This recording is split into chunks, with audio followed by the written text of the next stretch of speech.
Greetings, Toffees. Welcome back to another episode of the Blue Frontier after Everton get their first ever victory away at Bournemouth at the Vitality Stadium, 1-0 by way of a Jack Grealish late deflected goal. Very exciting and a great road victory, as is emphasized by our summary quote of the day from Ryan Wren, 86, from Threads, who said a composed, gritty road performance to bag 3 points was the perfect bounce back after the Newcastle letdown. We are here to break down the match, dissect it all. Before we do that, just a reminder that if you enjoy the show, do us a favor, subscribe to the channel, leave us a rating and review on your podcast platform of choice, and leave us a comment. We'd really appreciate it. Help others find the show. Find all of the links to all of our socials and our Discord in the description. And with that, let's go right into the talking points, gentlemen. I think we start with really the changes that Moyes made going into this one, forced upon him a little bit. We saw changes in the midfield and some moving around at the back. And we're coming off the back of a really bad Newcastle performance. I think the big story was really, what do you do when Keane comes out? I was excited to see what O'Brien might do back at center back, but when you saw the lineup, you're thinking, oh boy, Garner's going to play right back. And Tim, in essence, was the deepest of midfielders. It looked like a 4-2-3-1 at times. Mostly it was Everton defending in 4-4-2 with Charlie pushing a little bit higher. A lot of man concepts with Dewsbury Hall and Tim in the middle. Sometimes Dewsbury Hall was pushed up and Tim kind of would get whoever's, the farthest up the field of Adams or Scott. But Tim would typically drop off pretty quickly when Bournemouth got into the final third, where it looked kind of more like 4-5-1. And I mean, Tim looked fantastic playing deeper defensively. He actually looked disciplined.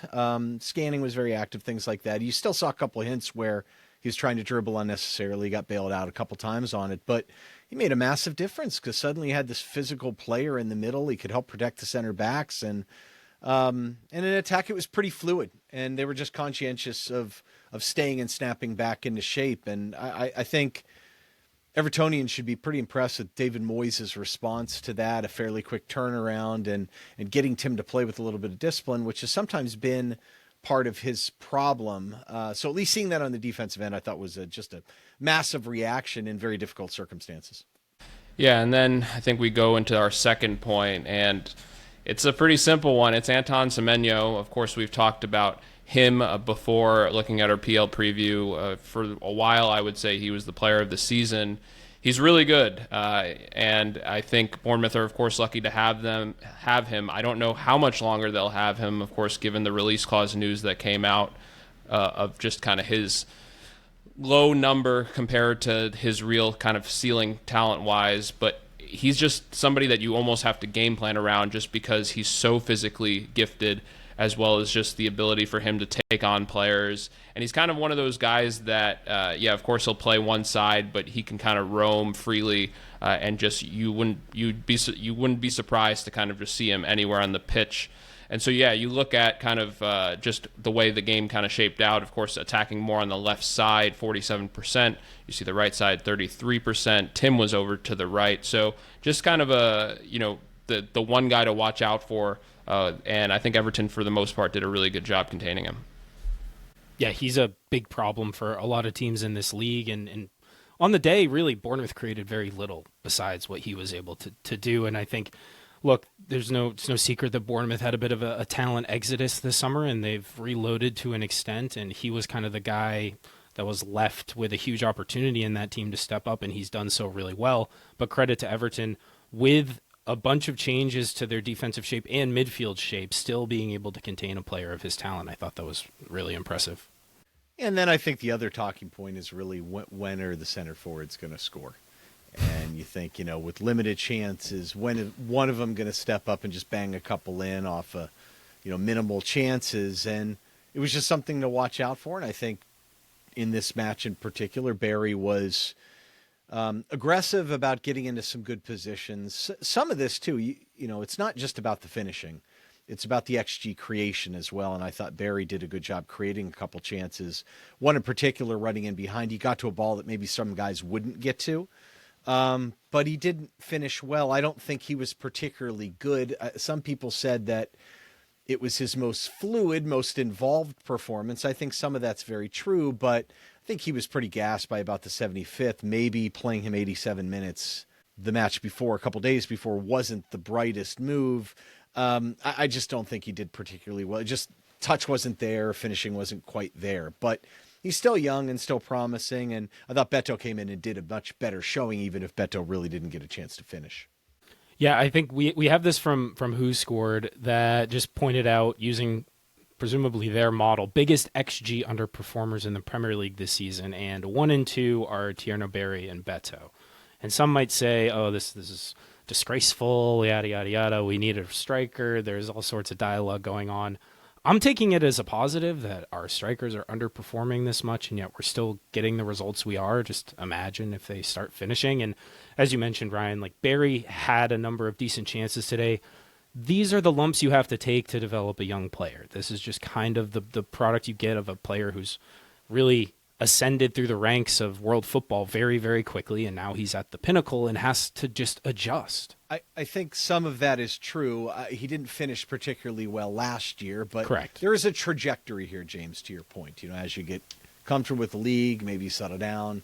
It happens slowly. With Beto, I find that encouraging, actually, because Beto has shown nothing in his history to suggest he was necessarily a poor finisher. He's been pretty close to his XG at times. So to me, with him, it's just a matter of time, and or he was kind of getting the type of chances that aren't the best for him. I think Moyes realizes the best way to play Beto is when we're playing behind the ball, running onto it.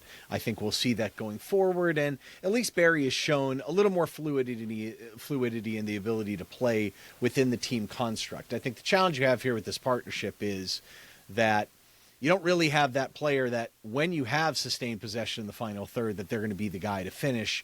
Barry's probably the best bet in those situations because he can pass and is a little more fluid with the ball. And at least I feel like Moyes has kind of figured out functionally how they work. But for heaven's sakes, they got to start hitting the ball in the back of the net. But it's still early days, honestly. And going on a little bit of streak, that number goes to 0 pretty quickly. And this just in, strikers miss chances.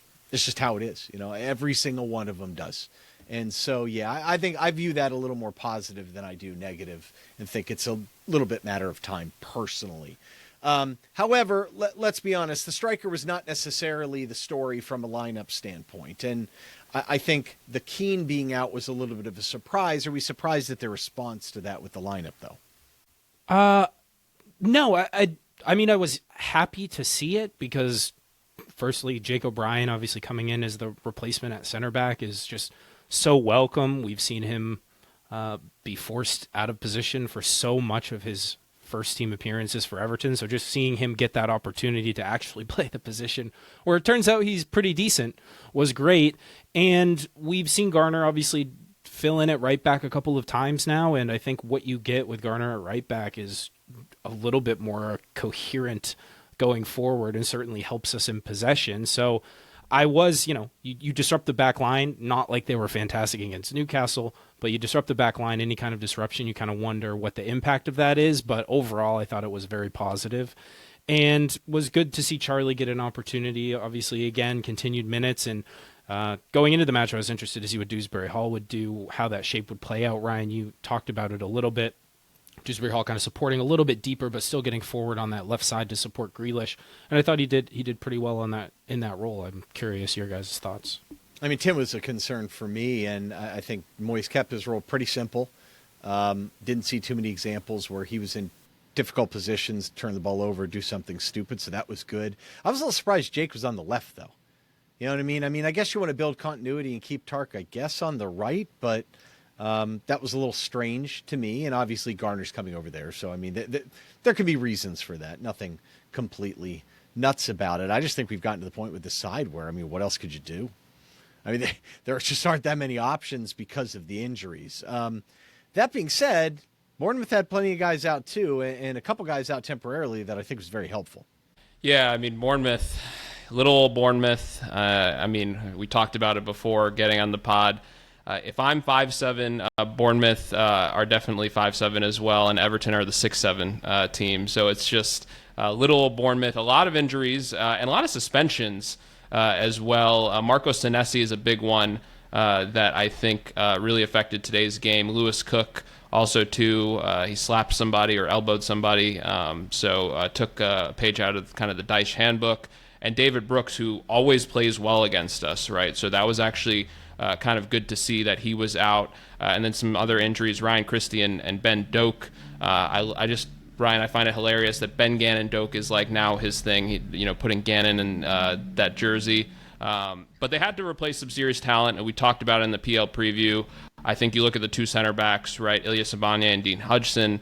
I think they've done a pretty good job, in a short time, in a short window of doing so. Milos Kerkez, of course, enjoying life horribly right now at Liverpool. Aoutuara is probably the biggest loss, just because you've seen him do really well at Brentford. But once again, it's just a team that I think they go on runs. They're a very hot or cold team, and right now, 1 point in 5, including today. That's not a really good, run of form, and I think we caught them at a right time. So, I mean, just looking at their lineup, still a very talented lineup, though, right? We say all these things. We're not making excuses for Bournemouth. At the end of the day, it's the Premier League. You go through these moments. They had, I would say, a very, very good team still. You look at Krupi at forward. He's the best of the three. He's done really well. Part of the ownership multi-club model benefit. Hopefully one day Everton benefits from that as well. But you look at Justin Kluivert, I think he's had a poor season. Semenyo we've already talked about. Adley is kind of another newcomer that I think is somebody that will probably do well for them, but just hasn't really kicked on yet. It's really nice to see Tyler Adams healthy. Of course, not only for the U.S. men's national team, but he's been pretty good for Bournemouth. Same with Alex Scott, very high on him. And then you just look at that back line, it's okay. I think Diakite's been pretty good for them. Of course, he's just not, the same guy as Ilya Sabanya or even Dean Hudson.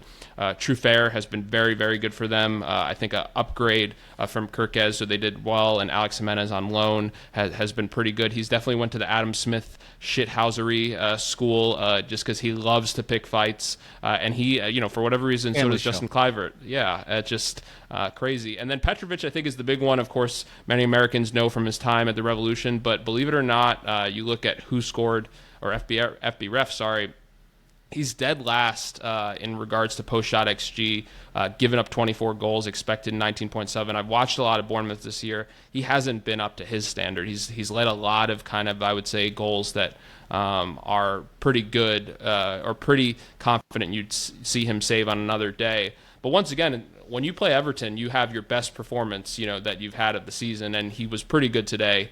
And of course, we'll get to the goal, but the goal is definitely not his fault. So I think that takes us into the match.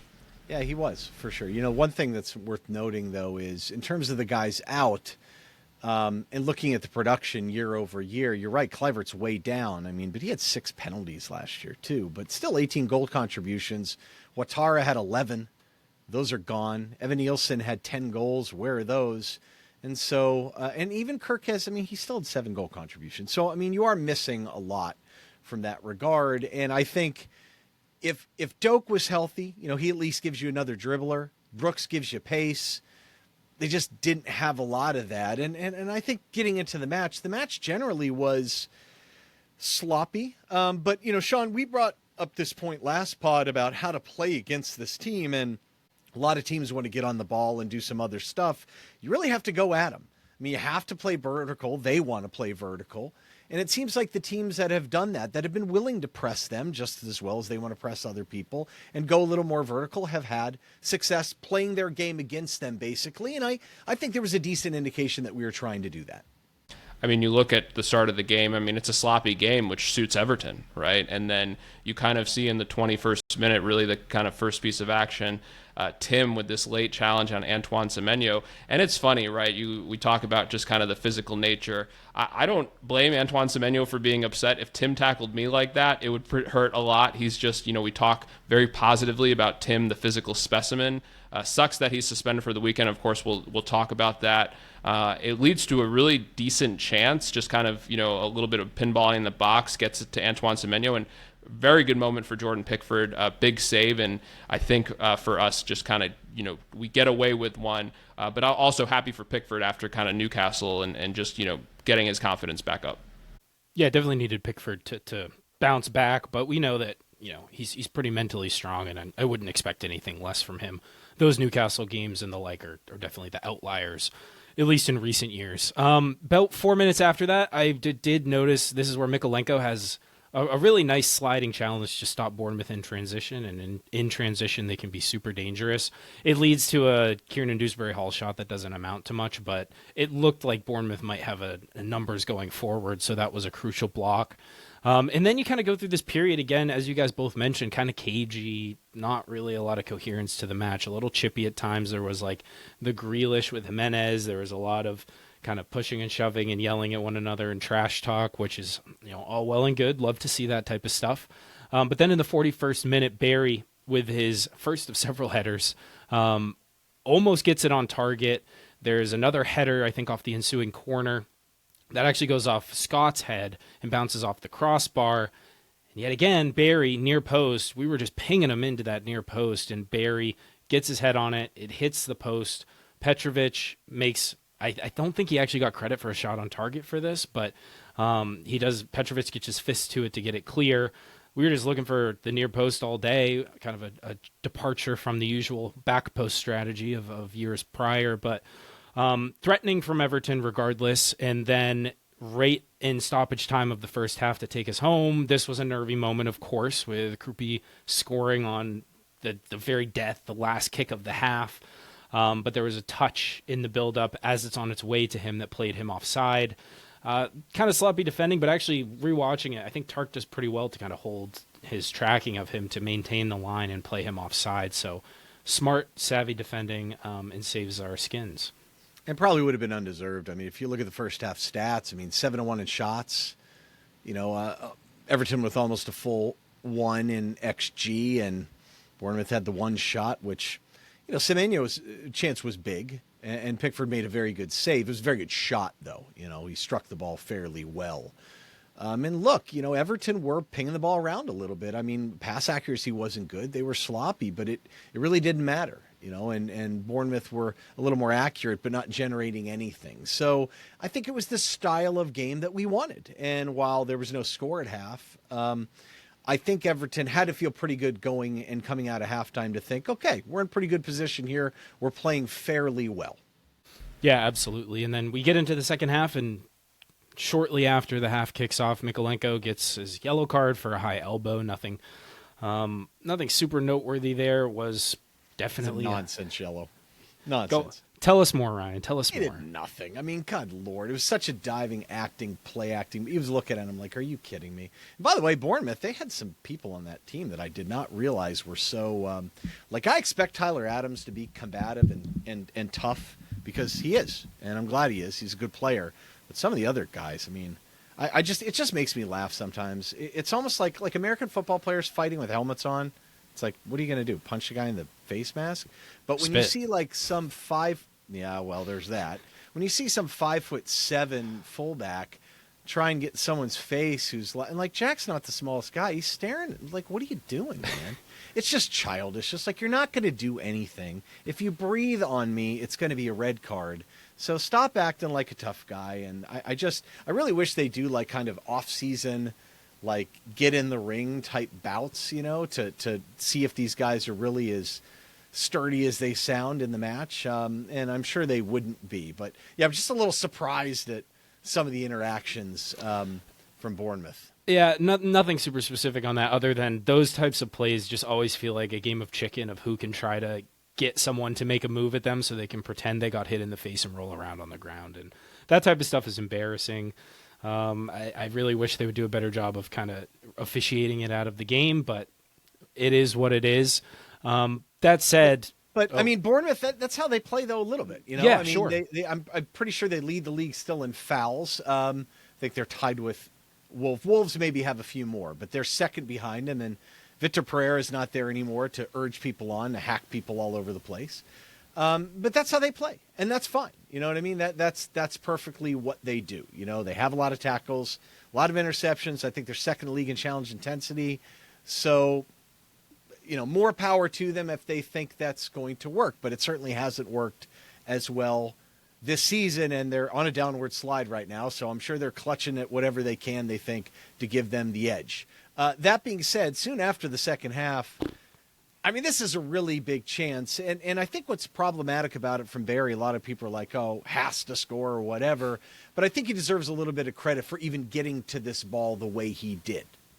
I mean, this is kind of just one of those moments where you see if this was a guy in confidence, right, similar to Beto, this is probably one that, he scores on a scoring spree. But it's well taken, right? So it's one of those situations where he didn't, sky it.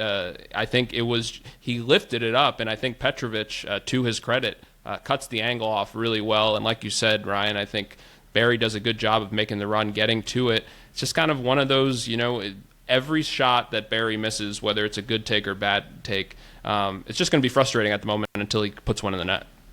And it's a little bit of a heavy touch, right? But it's actually almost perfectly weighted for him with his momentum to run onto it. It looks kind of heavy at first, but then with his acceleration, he's able to get to it. And yeah, he tries to kind of take the chip. It's a good save from Petrovic, as you said, Shan.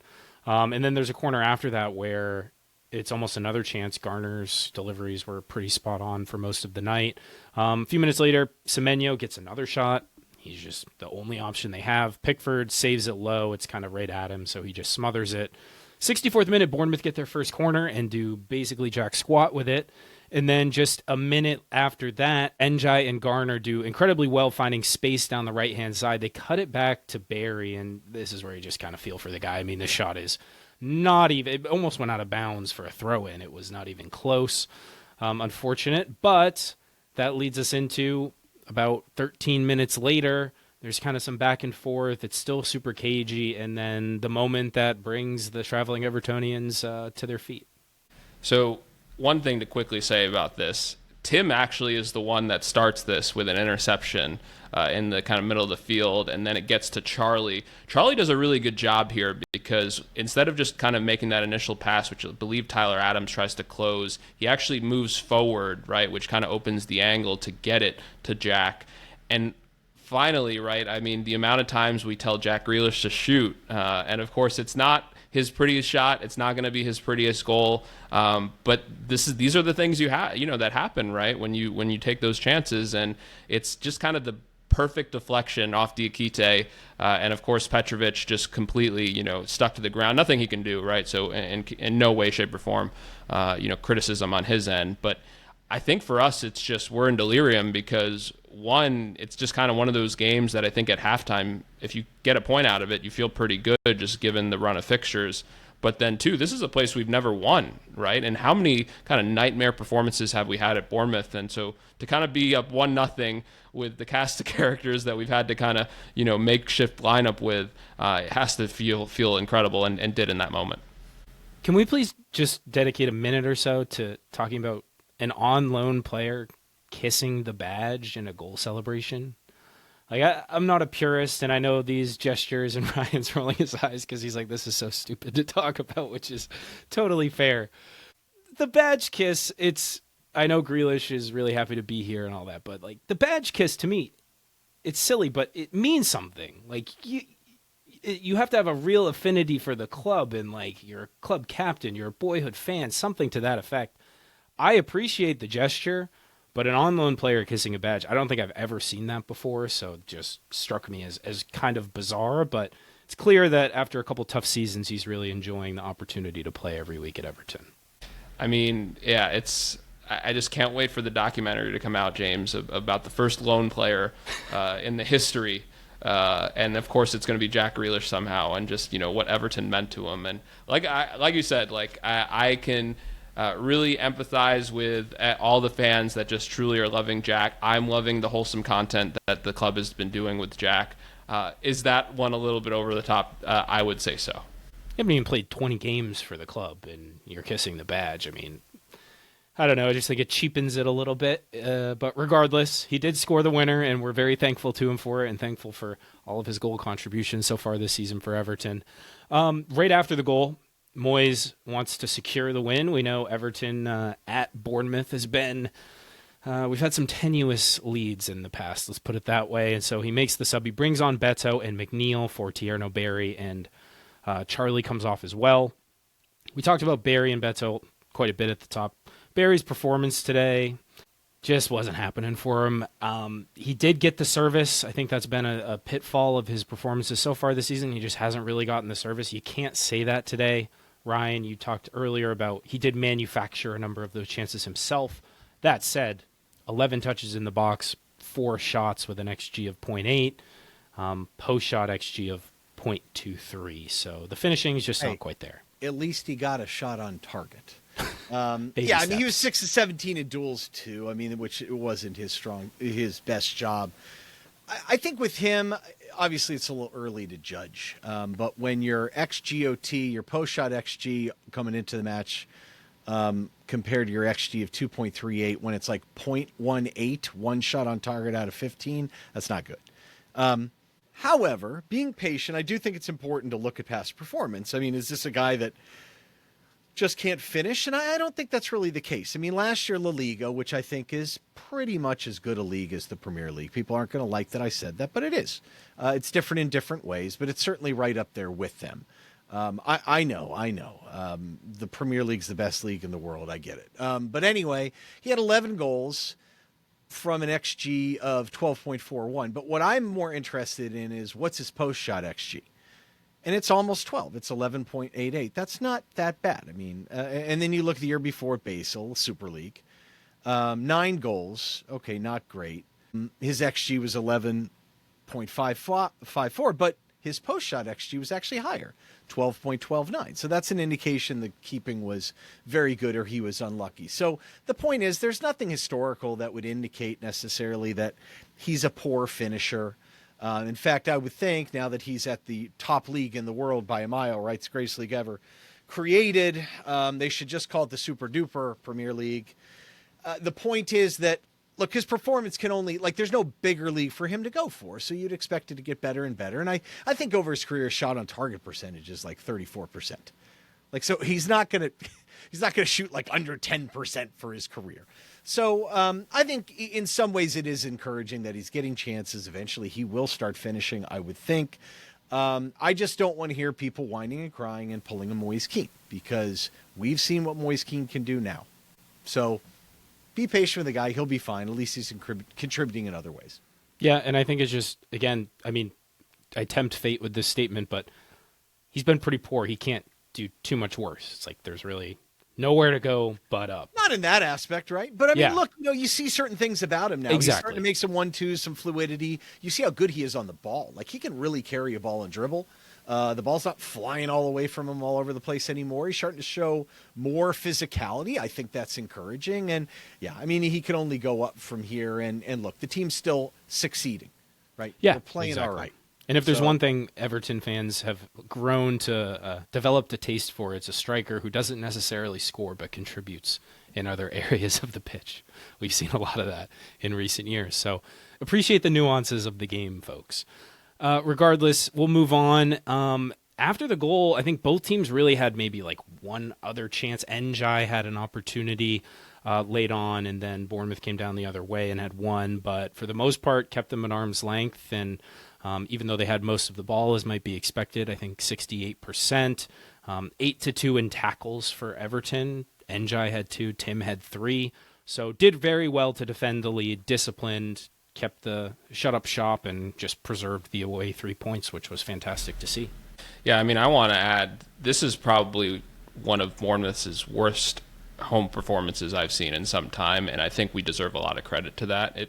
It's almost kind of the complete flip of when we went there in January, right, and we were just this lifeless bunch. I just haven't seen Bournemouth that just kind of no pace, no bite, and I think I just give us a lot of credit to that. Of course, they'll look at the mirror and say they could do better, but just a really professional performance on the road. And if you could have told me, in the span of 8 days that we would essentially win at Old Trafford and Vitality, I mean, that's, of course you put the Newcastle result in it. It's not the greatest sandwich in the world, but I'll take it.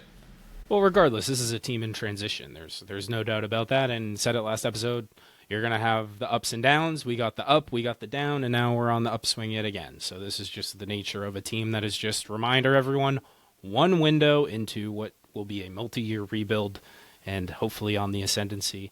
But yeah, Sean, I think fair to say 100% Bournemouth were not at their best. And as a result, Everton decent, but you look at the numbers, and there's really no questioning that this was a deserved win for Everton. I mean, 1.44 XG to their 0.5, 13 shots to 5, 6 corners to 1. You just go down the list on any stat app you choose, and it's like Everton won pretty much every meaningful stat. And that's encouraging. More tackles than them, more interceptions, more active off the ball, more accurate long balls. Like, you can just run through one more aerial duels, like pretty comprehensively the better team in almost every aspect of the game. Besides, obviously, Bournemouth had a little bit more of the ball. And that's, yeah, again, not to say that Everton were great, just that we were good enough to be comprehensively the better team. You play to win the game. 100%. That's exactly right. Good performances, guys. I mean, it's we really struggled to pick when we lose, but easy to pick when we win, and especially with a win like today. I went with Dewsbury Hall. I think this is maybe the 4th game in a row that he's at least an honorable mention, if not close to man of the match. I just think, asked to do a little bit something different today, play a little bit deeper, but then transition forward. He led the team in passes into the final third. I think being able to receive it around the halfway line and progress it further was really beneficial, and that link up with Jack. We've seen that link up a lot. Obviously, Dewsbury Hall typically closer to goal, but now a little bit deeper, able to facilitate to Jack. And even though Jack didn't really have a great game outside of the goal, Dewsbury Hall was pretty instrumental, and especially in the first half and early stages of the second, I was very surprised with just how much space Everton were able to find in the midfield. It felt like those guys had a lot of room to operate, Bournemouth dropping off a little bit, and Dewsbury Hall did a good job with making the most of that.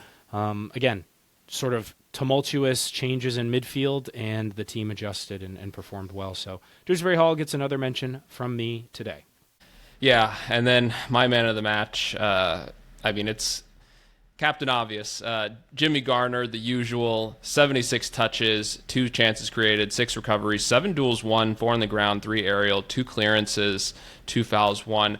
I think once again, and it's just him being able to play right back, it just kind of allows some of these other things to happen. And I think it's just another thankless job from him. I thought he did decent. He kind of bend, not break defensively, right? Which is all you can really ask for from Jimmy Garner. You just hope you can keep the man in front of him and give him space if it needs to.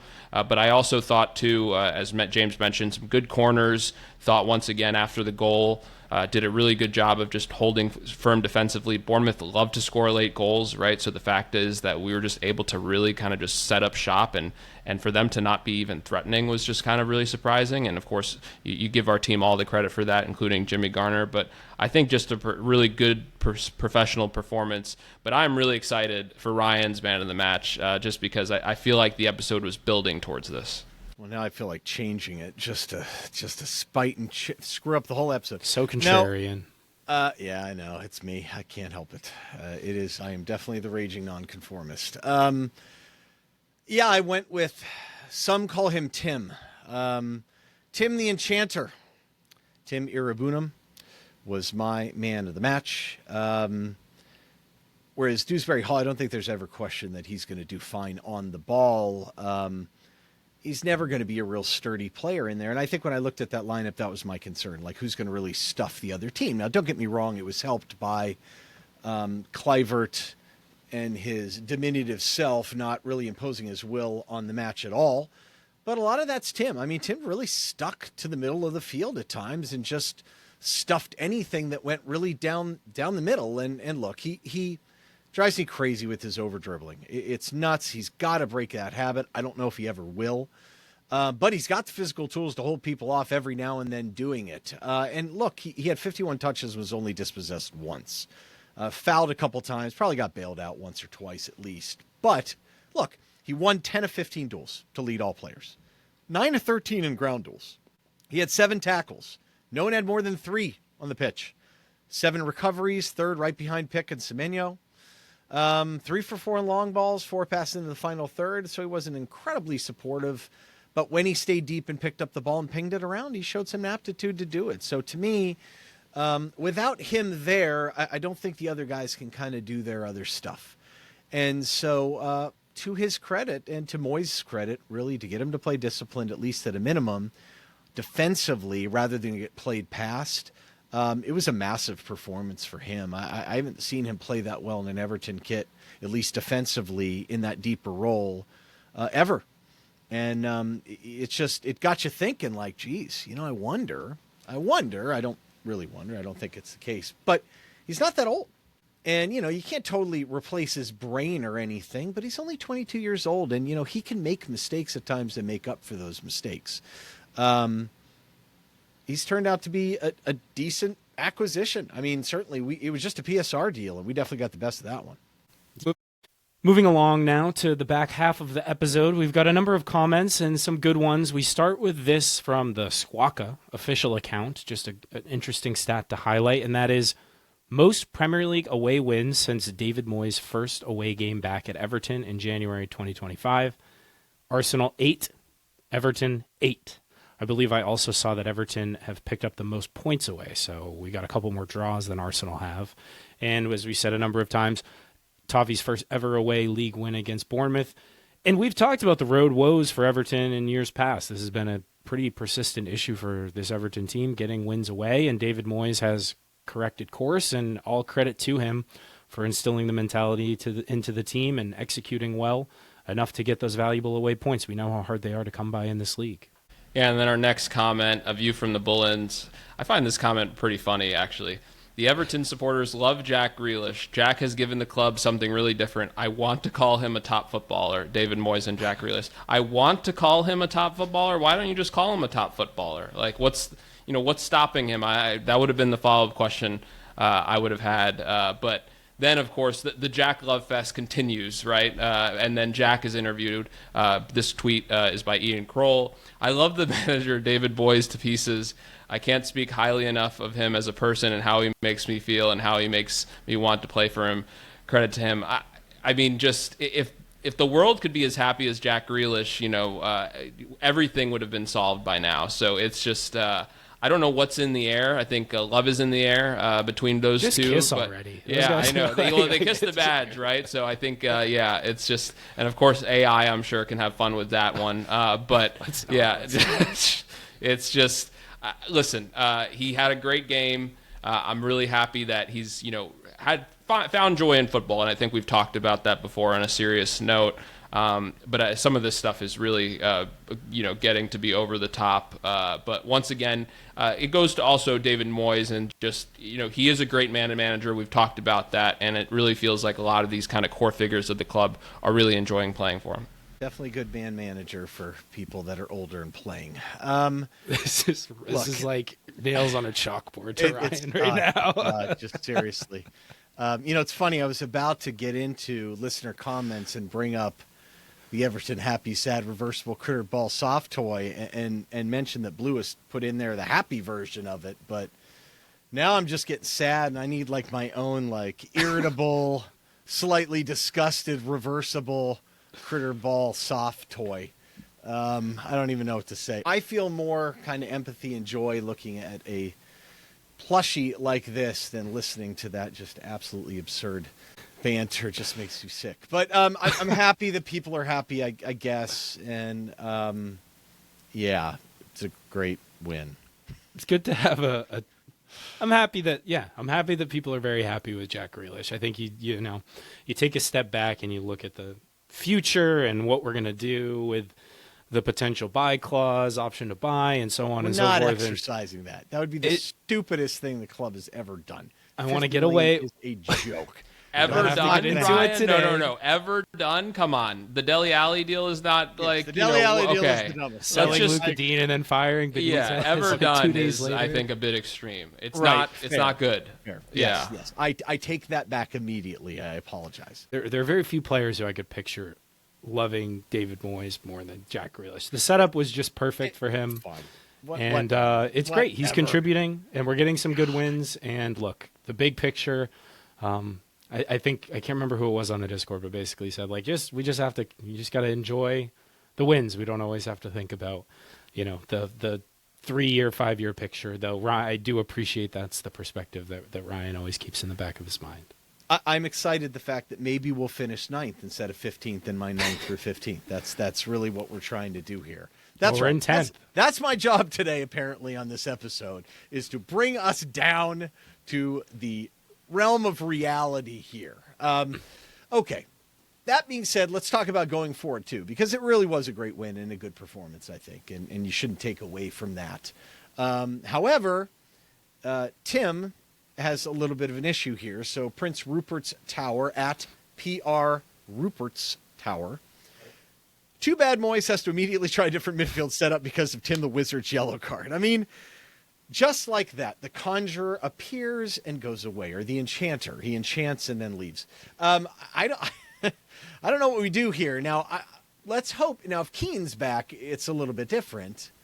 But I kind of had an exchange out there with Mickey at EFC Mickey, and his point was, assuming Keane's still hurt, what do you see us doing? The obvious answer is to drop Charlie deeper and start McNeil, right? I'm like, no. There is no circumstance in which playing Dwight McNeil or starting him to me makes any sense whatsoever. But a couple wrinkles that I think are interesting. So, if Keane doesn't play, Jake's got to move back in the middle. Would you give Pato a chance? It's an interesting thought. You're running out of options here. I will say this, though.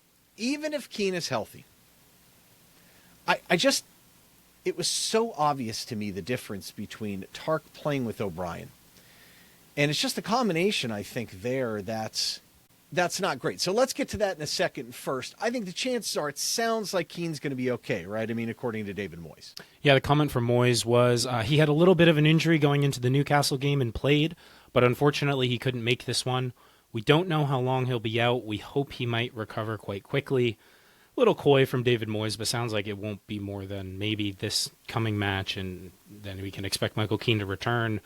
And you do have to think about the fact that, if it weren't for the depth concerns, it might be as decent as Michael Keane's been this season. It might be Jake's moment to seize the center back position for himself. Again, the midfield, you kind of have to readjust. You really probably just move Garner there out of necessity due to the lack of other options. But man, it was so refreshing because look, we know Jake's a good player. You see a lot of positive attributes about him as a player at right back, but not ones that make you a good right back.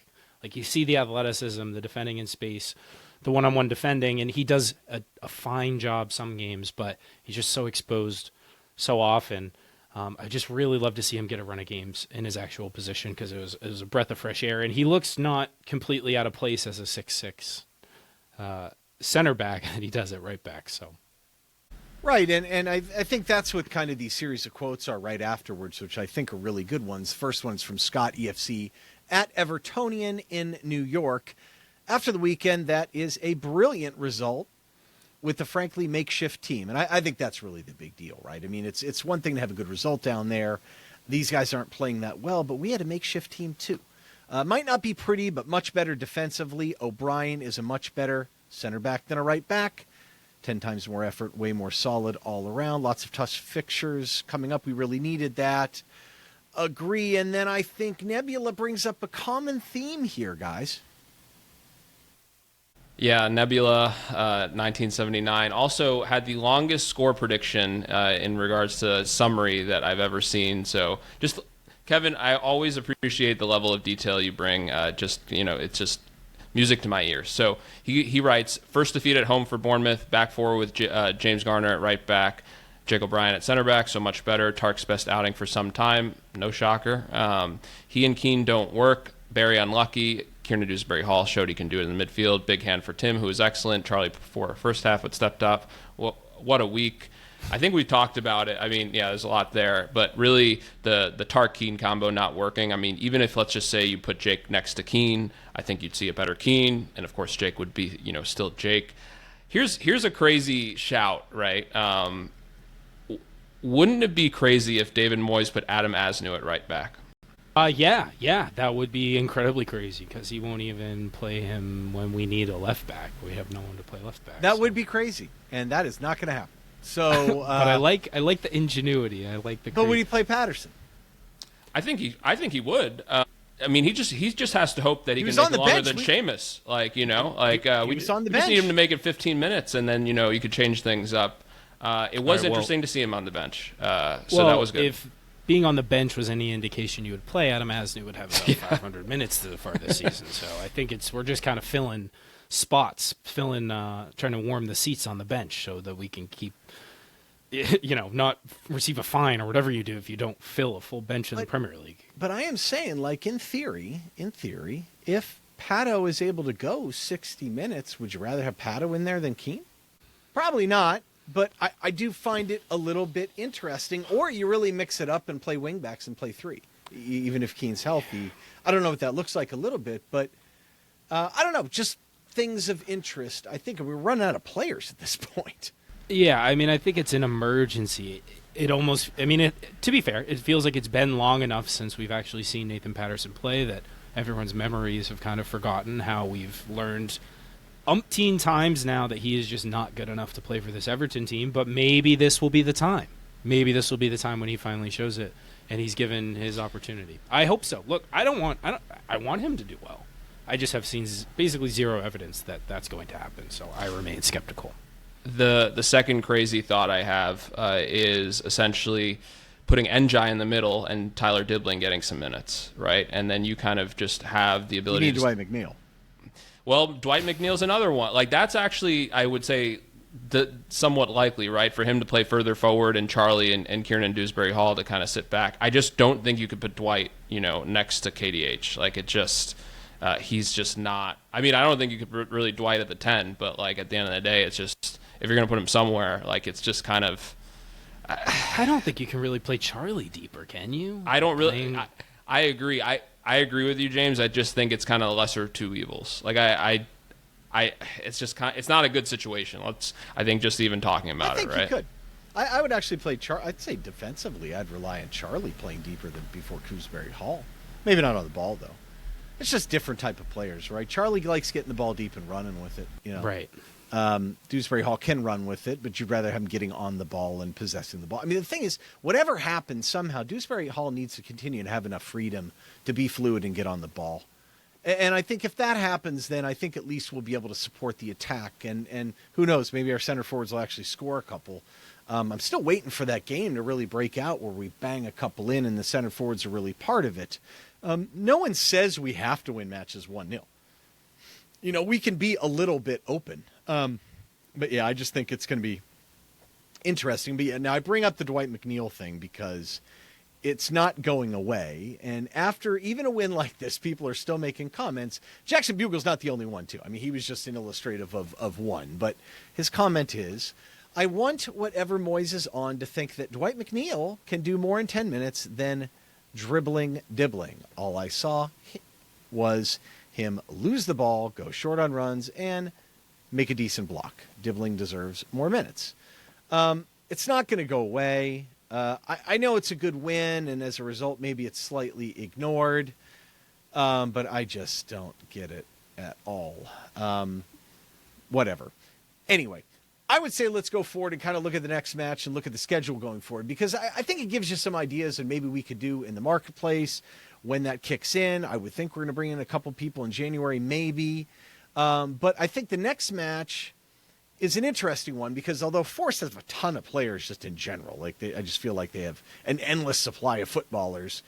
They got a lot of guys out, and we've got them at home on Saturday, and there's no reason why we couldn't, even with the makeshift lineup, possibly come out with the result here. Even Gibbs White came off, I think, in the 85th minute, so I don't know if he's out. Murillo may be back. That's a big player for them, but God, all these guys are out. Like Oleania's out, Zinchenko, okay. Bakwa, who we loved so dearly, cannot get a game, man. It's so sad. I know, hamstrings. Douglas Luiz, another Everton link. That would have been a disaster, right? And Chris Wood, who is just, Dyche is so dying to have Chris Wood healthy. You know it, man. 100%.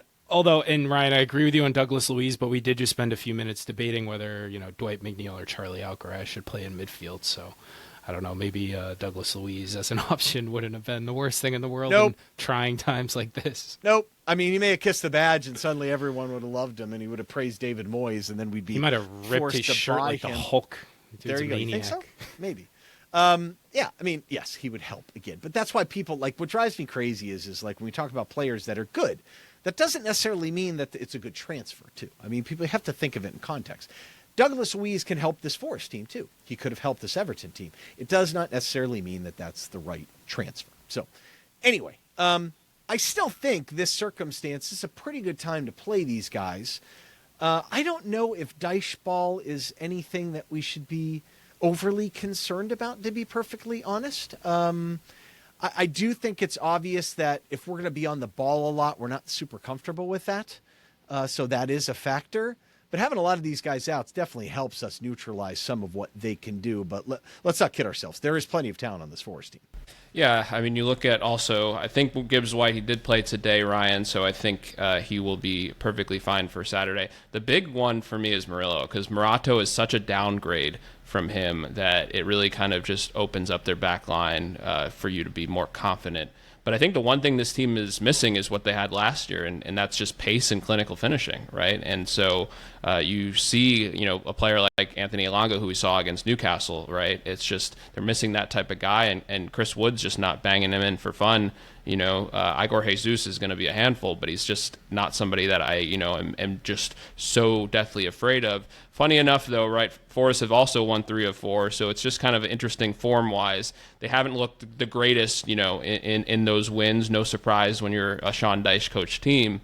But I think it's just one, like you said, I think we should feel good about the game. I think it's going to be ugly, but it's not any different than kind of some of our prior games where it's definitely doable to get a result. And we should, go in with some confidence, especially after the Bournemouth victory. Yeah, and Murillo did not play today. And Gibbs White got subbed out again. Now, granted, it was pretty late, I think, in the game. I think it was almost extra time. But, I mean, he was coming off, not because he was tired. So maybe there is something to that. I would think, though, Sean Dyche would probably let his ego get in the way of him a little bit and make sure he was suited up, Doesn't sound like the Sean Dyche that I know. Well, totally no ego on that guy. I mean, it is what it is. Look, I mean, looking a little bit further, I mean, it seems like the Chelsea match is going to be one that Ghana should be back for on the 13th, and that's the one we play at Chelsea. That might help a little bit. And then the African Cup of Nations hits us kind of hard. I think this is something that as we go into some of these matches, we can do a little bit more analysis. But we will definitely, as the Blue Frontier, take a step back and really think about some of the impacts to AFRICON, because it's going to impact every side a little bit differently. And I think we may be hitting some of these teams at a good time from an Everton perspective, even if we're going to miss Njai and Ghana. So looking at the table really quick, Everton are sitting in 10th. The power barcodes couldn't keep up with us, even though they were all powerful with their drawn Spurs, although they, it was right at the death to get the draw. 10 points clear of relegation, 4 points from the Champions League. So that sounds about where we want to be, right? I mean, that would be a great way to end the season. So I just think we went into this kind of little break in the schedule thinking we could get maybe 8 points out of 6 would be awesome. And we got 6 points out of 3. I mean, so I think we're well on our way. Yeah, I mean, it's really unexpected. I knew it would be kind of challenging, and, you stare down the barrel after that Ghana suspension, wondering how we'll cope, and you get a little good, a little bad, and going to be up and down. AFCON, as you mentioned, Ryan, it's always, as a fan, I just laugh, because every time you do that, I think of Gattuso. Yeah. It's a little bit... Yeah, sometimes right. Maybe good, sometimes but I think it is important to view AFCON in context of, like, you think, oh, woe is us, we're going to be missing 2 of our better players, but it does impact other teams as well. So we're not, like, uniquely in a poor situation. So very happy with the recent run of form. We'll just black out Newcastle, pretend it didn't happen, making do with a pretty thin squad and some good performances all around. Beating a team away for the first time ever isn't something that happens to a club like Everton very often, so I think it's a cause to celebrate.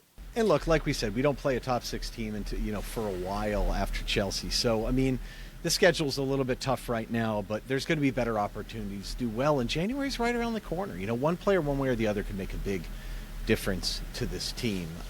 By the way, I really think, like, the Everton critter is fun. but like as like happy sad as like, can you imagine like a Gattuso version of that thing? Like with a happy sad, like that guy's all firing up. I mean, that's just the gambit of emotions, you know. Like I don't know what that looked like, and I don't want to derail the pod, but again, I'd be remiss to not mention the Everton happy sad reversible critter ball soft toy won last time. All right, we got to start getting some residuals from the Everton shop for this. This is getting a little excessive. Yeah, you know, Everton Football Club, the Friedkins, please send Ryan both versions of it, just because. Yeah, he needs it. And prayers, Sean. Yeah, my thoughts and prayers. He might kiss that. You know, please, just Santa, please Santa. Yeah, bring me the critter. Yeah, but just one point I wanted to make about just, of course, AFCON. The silver lining with Ghana being out, right, even just this period, is we get to see other players, right? And so getting to see Charlie, we're squad in development, as James mentioned, and as we've mentioned throughout. And I'd love to see Tyler Dibbling, you know, and just the... We're seeing the young players now, right? Because their people are out, right?